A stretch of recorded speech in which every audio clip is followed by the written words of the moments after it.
Hello दोस्तों, कैसे हैं आप लोग। आई होप सब लोग वीडियो होंगे और आप अपनी सेकंड सेमेस्टर जूलॉजी एग्जाम की और बॉटनी का अगर आपका एग्जाम हो गया है तो आप जूलॉजी एग्जाम की आप तैयारी कर रहे होंगे। ठीक है, तो आज हम लेके आए हैं क्या जूलॉजी के कुछ इंपोर्टेंट क्वेश्चन लेके आए हैं और ये क्वेश्चन 50 क्वेश्चन होने वाले हैं।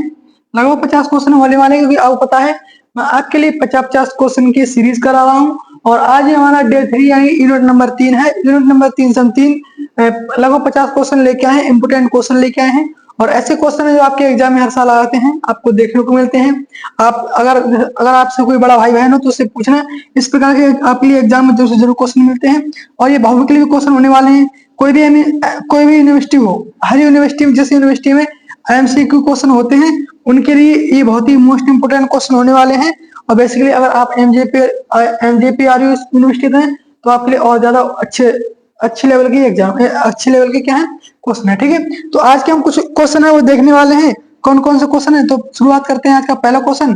तो पहला क्वेश्चन क्या है वो हम देखने वाले हैं। ठीक है, तो ये सब क्वेश्चन है, 50 क्वेश्चन है कम से कम और ये क्वेश्चन मैं आपके लिए जल्दी जल्दी कराने वाला हूँ, स्पीड के साथ कराऊंगा। ठीक है, तो हम देखते हैं यहाँ पे पहला क्वेश्चन क्या है। बसा ऊतक से मुक्त बसा, जो बसा ऊतक है उनसे जो मुक्त होती है बसा निकलती बाहर का स्वतंत्र होना नियंत्रित करता है। यानी ऐसा कौन सा एंजाइम है जो बसा को मुक्त होने के बाद बसा में क्रिया करता है, नियंत्रित करता है। तो कौन सा होता है वो होता है एस्ट्रेज एंजाइम होता है। कौन सा एंजाइम होता है? एस्ट्रेज एंजाइम होता है। ठीक, इसी प्रकार पूछा जाए ग्लाइकोजेनेसिस के व्युत्पन्न प्रक्रम को क्या कहते हैं। तो व्युत्क्रम प्रक्रम को क्या कहते हैं? उसे कहते हैं ग्लाइकोजेनेसिस।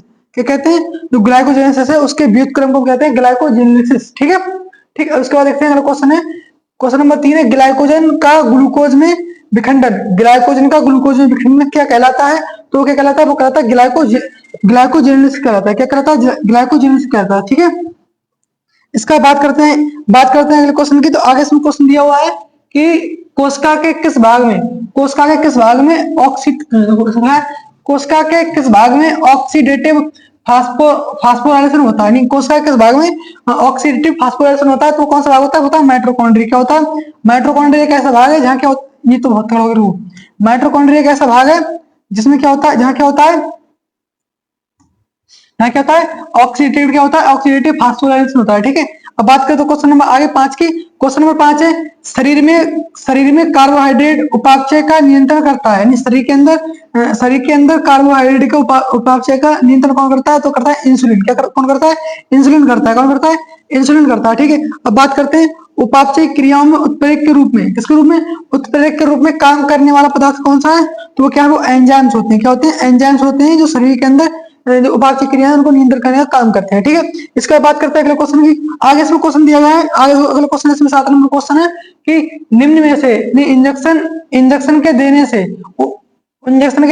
देने पर उपापचय बढ़ जाता है। किसका बढ़ जाता है? तो किसका बढ़ता है? उसको एक तो टेस्टोस्टेरोन का बढ़ जाता है, दूसरा थायरोक्सिन का बढ़ जाता है। ये दोनों एंजाइम है, इनका बढ़ जाता है। ठीक है, अब बात करते हैं अगला क्वेश्चन है क्रेब्स चक्र का आरंभ होता है। जो क्रेब्स चक्र उसका आरंभ कहां से होता है? तो उसका होता है पायरुविक एसिड होता है। पायरुविक एसिड से क्रेब्स चक्र में होता है शुरुआत होती है, प्रारंभ होता है, स्टार्टिंग होता है। ठीक है, तो बात करते हैं ग्लाइकोलाइसिस। क्या होता है? ग्लाइकोलाइसिस में शुद्ध रूप में शुद्ध प्राप्ति क्या होती है? शुद्ध प्राप्ति क्या होती है? तो दो अणु एटीपी की प्राप्त होती है। किसके? एटीपी की फुल फॉर्म क्या होती है? एडेनोसिन ट्राइफॉस्फेट होती है। ठीक है, एटीपी की फुल फॉर्म होती है एडेनोसिन ट्राइफॉस्फेट होती है। ठीक है, अब बात करते हैं क्वेश्चन नंबर 10 की। क्वेश्चन नंबर 10 है ग्लूकोज का ग्लाइकोजन के रूप में संचय। तो ग्लूकोज होता है उसका ग्लाइकोजन के रूप में संचय कहाँ होता है? तो उसका संचय होता है किसके अंदर? यकृत के अंदर। किसके अंदर? यकृत के अंदर होता है। ठीक है, अब बात करते हैं क्वेश्चन नंबर 11।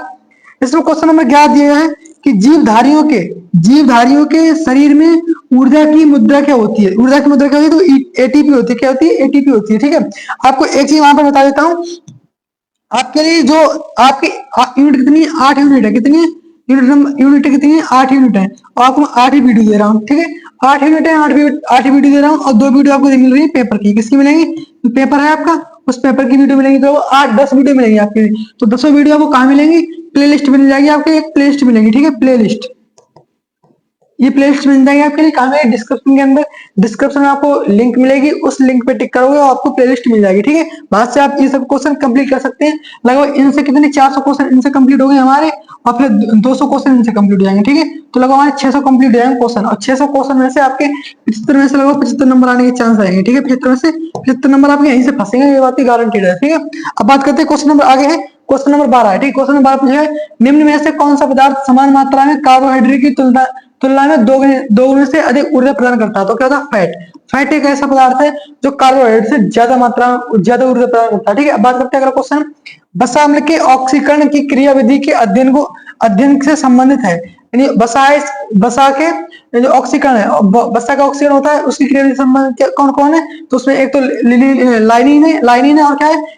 कैनिडी है। क्या है? कैनिडी है और क्या है? लाइनिन है, ठीक है। तो ये दो चीजें ऐसी हैं जो वसा के ऑक्सीकरण में क्रियाविधि की सहायता प्रदान करती है, ठीक है। अब बात करते हैं सॉरी अगले क्वेश्चन से क्या है? अगले क्वेश्चन पूछा गया है 14 नंबर क्वेश्चन है सम कार्बन वसा। जो सम कार्बन वसा है, सम कार्बन वसा अम्ल के ऑक्सीकरण की अंतिम उत्पाद क्या होता है? तो उसका अंतिम उत्पाद क्या है? Acetyl coenzyme. क्या है? एसिटल कोएंजाइम होता है, ठीक है। अब बात करते हैं क्वेश्चन 15 निम्न में से आवश्यक वसा कौन सा? तो आवश्यक वसा कौन सा होता है? स्टीरिक अम्ल। स्टीरिक अम्ल क्या है? आवश्यक वसा होती है, ठीक है। क्या होती है? आवश्यक वसा अम्ल होता है, ठीक है। आवश्यक वसा अम्ल होता है कौन सा? स्टीरिक अम्ल होता है, ठीक है। अब बात करते हैं क्वेश्चन नंबर आगे, बात करते हैं क्वेश्चन नंबर 16, ठीक है। क्वेश्चन नंबर 16 इसे पूछा पॉली असंतृप्त, जो पॉली असंतृप्त वसा है वो कौन सा है? तो वो कौन सा है? लिनोलिक अम्ल होता है। कौन सा? लिनोलिक अम्ल होता है, ठीक है। कौन सा होता है? लिनोलिक अम्ल होता है, ठीक है। लिनोलिक अम्ल होता है, ठीक है। ये देखो मैं आपके लिए इसलिए फास्ट फास्ट कर रहा हूँ ताकि आपके जल्दी से क्वेश्चन ज्यादा रिवाइज हो जाए, और रिवाइज होने के बाद में आप क्या कर सको अच्छे से एग्जाम में अपने पेपर पूरा सॉल्व कर सको अच्छे से, ठीक है। अब बात करते हैं क्वेश्चन 17 की कि ग्लिसरॉल। क्या? ग्लिसरॉल ग्लिसरॉल का भंजन का अंतिम उत्पाद क्या होता है? तो उसका अंतिम क्या है? Dihydroxy acetone phosphate. क्या होता है? डाइहाइड्रोक्सी एसीटोन फास्फेट होता है। इसका किसका? इसका होता है ग्लिसरॉल का भंजन करने के बाद ये प्राप्त होता है हमारे लिए। क्या प्राप्त होता है? डाइहाइड्रोक्सी एसीटोन फास्फेट हमें प्राप्त होता है, ठीक। अब क्वेश्चन नंबर 18 की बात करते हैं। 18 क्या है? वसा तथा प्रोटीन के ग्लूकोज बनने का क्रम क्या कहलाता है? तो वो क्रम कहलाता है ग्लूकोनियोजेनेसिस। क्या कहलाता है? ग्लूकोनियोजेनेसिस कहलाता है, ठीक है। ग्लूकोज बनने का क्रम कहलाता है, ठीक है। अब बात करते हैं क्वेश्चन हम आगे है ग्लाइकोलिसिस तथा क्रेब्स चक्र के द्वारा ग्लूकोज के एक मोल के पूर्ण ऑक्सीकरण से एटीपी का नेट लाभ कितना होता है? तो नेट लाभ होता है 38 एटीपी के अणु मिलते हैं हमारे लिए 1 मोल अगर हम ग्लूकोज का क्या करते हैं? ऑक्सीकरण करते हैं, ठीक है। तो कितने प्राप्त होते हैं? एटीपी कितने प्राप्त होते हैं? एटीपी 38 अणु प्राप्त होते हैं, ठीक है, अणु, ठीक है। इतना क्लियर हो गया। अब जो बात करते हैं क्वेश्चन नंबर 20 की। 20 क्वेश्चन नंबर दिया हुआ है कि निम्न में से एक उच्च ऊर्जा यौगिक नहीं है, तो वो कौन सा है? एएमपी नहीं है, ठीक है। ये क्यों नहीं? अमीनो मोनोफास्फेट है। ये क्या है? अमीनो मोनोफास्फेट है, इसलिए क्या है? उच्च ऊर्जा यौगिक नहीं है, ठीक है। अब बात करते हैं क्वेश्चन नंबर 21 की। 21 है ग्लाइकोजन का संचय शरीर में कहाँ होता है? तो ग्लाइकोजन का होता है यकृत में होता है, और कहाँ होता है? मांसपेशियों के अंदर होता है, ठीक है। बात करते हैं क्वेश्चन नंबर 22 की। 22 पूछा है शरीर में, मानव शरीर में सर्वाधिक ऊर्जा संचय किस पदार्थ से होती है? तो हमें बता था फैट। अभी मैंने आपको पिछले क्वेश्चन में बताया था फैट है। फैट से हमें बहुत अधिक मात्रा में ऊर्जा मिलती है, ठीक है। अब बात करते हैं क्वेश्चन नंबर 23 ग्लाइकोजेनेसिस में किसका ऑक्सीकरण होता है? किसका ऑक्सीकरण होता है? तो होता है किसका? कार्बोहाइड्रेट का होता है। किसका होता है? कार्बोहाइड्रेट का होता है, ठीक। अब बात करते हैं क्वेश्चन नंबर 24 अनॉक्सी श्वसन में पूर्णतः या आंशिक रूप से क्या सम्मिलित है? तो क्या सम्मिलित है? ग्लाइकोलाइसिस संबंध है, ठीक है। ग्लाइकोलाइसिस में संबंध है, ठीक है। अब बात करते हैं क्वेश्चन नंबर 25 की। तो 25 क्वेश्चन नंबर आ गया, हमारे आधे क्वेश्चन कंप्लीट हो चुके हैं और आपकी आधी वीडियो हो चुकी है। अब हम आधी वीडियो जल्दी से कवर करने वाले, ठीक है। 25 नंबर क्वेश्चन पूछ रहा है कि कोशिकांग जो कोशिका का पावर हाउस कहलाता है उसे हम क्या कहते हैं? उसे कहते हैं माइटोकॉन्ड्रिया। और इसमें श्वसन की ऑक्सीकरण घटनाएं पूर्ण होती है, तो भाई क्या है? वो माइटोकॉन्ड्रिया है। माइटोकॉन्ड्रिया को हम पावर हाउस कहते हैं, ठीक है।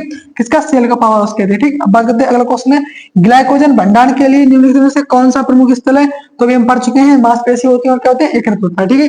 ये क्वेश्चन 2 बार आ चुका है, यानी कि इंपोर्टेंट क्वेश्चन है, ठीक है। बात करते हैं क्वेश्चन नंबर 27 बाह्य हार्मोन जो आपात स्थिति में या तनाव की स्थिति में स्रावित होता है, तो वो क्या होता है? इसे हम कहते हैं एड्रेनलिन। क्या कहते हैं?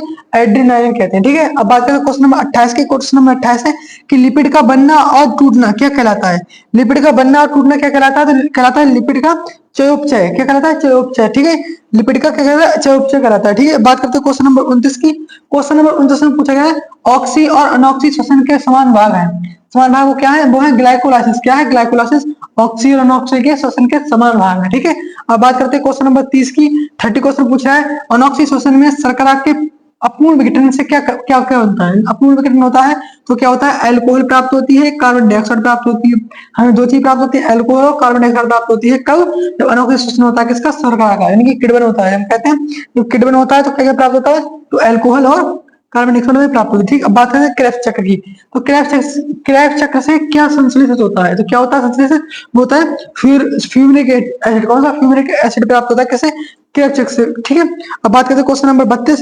जीवों में कार्बोहाइड्रेट के संश्लेषण, टूटने और अंतर रूपांतरण में शामिल जैव रासायनिक अभिक्रियाओं को सामूहिक रूप से क्या कहते हैं? किसके रूप में जाना जाता है? तो क्या जाना जाता है? कार्बोहाइड्रेट का चयापचय। क्या कहलाता है? कार्बोहाइड्रेट का चयापचय कहलाता है। ठीक है, सामूहिक रूप से इनका सबको टूटना बनना अंतर रूप से सब क्या कहलाता है? कार्बोहाइड्रेट चयापचय। ठीक है, अब बात करते हैं क्वेश्चन नंबर 33 पूछ रहा है। 33 में पूछा गया है कि निम्नलिखित में से कौन सा एंजाइम ग्लेवरेज ग्लूको गैलेक्टोज, सॉरी यहाँ पे गैलेक्टोज होना चाहिए, यहाँ पे गैलेक्टोज होना चाहिए, यहाँ पर होना चाहिए गैलेक्टोज, इसे हटा के लिख लो गैलेक्टोज।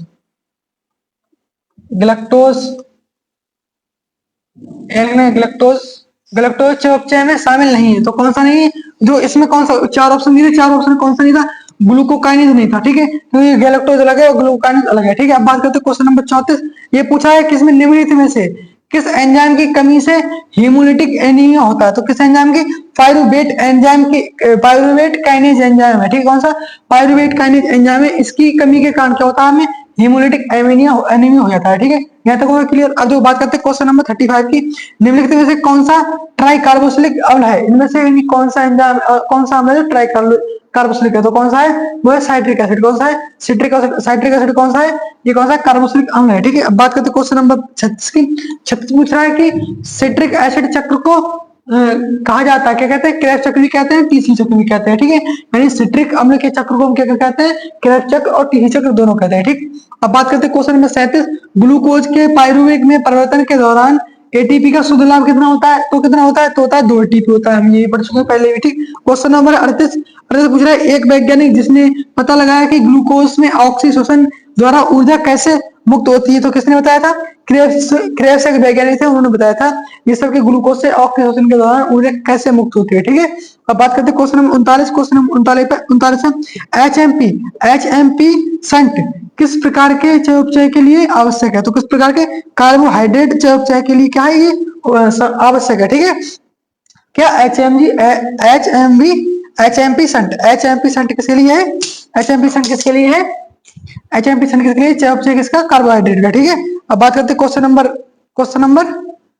40। क्वेश्चन नंबर 40 पूछ रहा है, क्वेश्चन नंबर 40 पूछ रहा है ग्लाइकोलाइसिस में भाग लेने वाले एंजाइम कहाँ होते हैं? तो वो कहाँ होते हैं? कोशिका द्रव के अंदर होते हैं। किसके अंदर होते हैं? कोशिका द्रव के अंदर होते हैं, जो ग्लाइकोलाइसिस में भाग लेते हैं एंजाइम वो। ठीक है, अब बात करते हैं क्रेब्स चक्र। किसकी बात करते हैं? क्रेब्स चक्र। यहाँ पे लिखते हैं क्रेब्स चक्र में किससे आरंभ होता है? तो हम पढ़ चुके हैं, ये नहीं पढ़ा। क्रेब्स चक्र किससे आरंभ होता है? तो किससे आरंभ होता है? ऑक्सीटिल कोएंजाइम से। किससे? ऑक्सीटिल कोएंजाइम से। कोएंजाइम क्या होता है? इसका आरंभ होता है। ठीक है, बात करते हैं क्वेश्चन नंबर 42 पूछ रहा है कि कोशिका में अपचयन क्रियाओं द्वारा मुक्त ऊर्जा तुरंत कहाँ संलयित होती है? तो कहाँ संचित होती है? होती है एटीपी के रूप में संचित हो जाती है। ठीक है, अब बात करते हैं क्वेश्चन नंबर है 43 की। एटीपी क्या है? तो एटीपी क्या है? यह एक उच्च ऊर्जा वाले फास्फेट बंधकों का अणु है। ठीक है, क्या है? उच्च ऊर्जा वाले फास्फेट बंधकों का क्या है? अणु है। ठीक, और एटीपी फुल फॉर्म हो सकता है एड्रेनासीन ट्राइफॉस्फेट। क्या कहते हैं? एड्रेनासीन ट्राइफॉस्फेट। ठीक है, क्या होती है इसकी फुल फॉर्म? होती है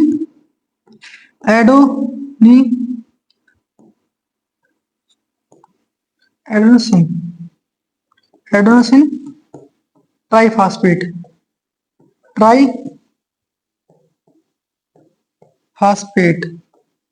ठीक है, एड्रेनासीन ट्राइफॉस्फेट क्या होती है इसकी होती है फुल फॉर्म होती है। ठीक है, अब बात करते हैं क्वेश्चन नंबर 44। क्वेश्चन नंबर 44 है ग्लाइकोलाइसिस खोज किसने की थी? तो की थी एवेंडन मेयरहॉफ व पारनास ने की थी। पारनास की थी इसकी ग्लाइकोलाइसिस की खोज की थी। ठीक है, अब बात करते हैं क्वेश्चन नंबर 45। क्वेश्चन नंबर 45 है ग्लाइकोलाइसिस की प्रक्रिया संपन्न होती, कहाँ संपन्न होती? कोशिका द्रव में संपन्न होती है। ठीक है, अब क्वेश्चन नंबर 46 है कि यहाँ पे पूछा गया है डैश डैश डैश में ग्लूकोज ऑक्सीकरण के माध्यम से पायरुवेट और ग्लैक्टेज उत्पादन करने के लिए ग्लूकोज शामिल होता है। तो किसमें ग्लाइसोलाइसिस प्रक्रिया होती है, उसके अंदर ग्लूकोज ऑक्सीजन के माध्यम से पायरुवेट और गैलेक्टेज उत्पादन में होता है, शामिल होता है। ठीक है, अब बात करते हैं क्वेश्चन नंबर आगे।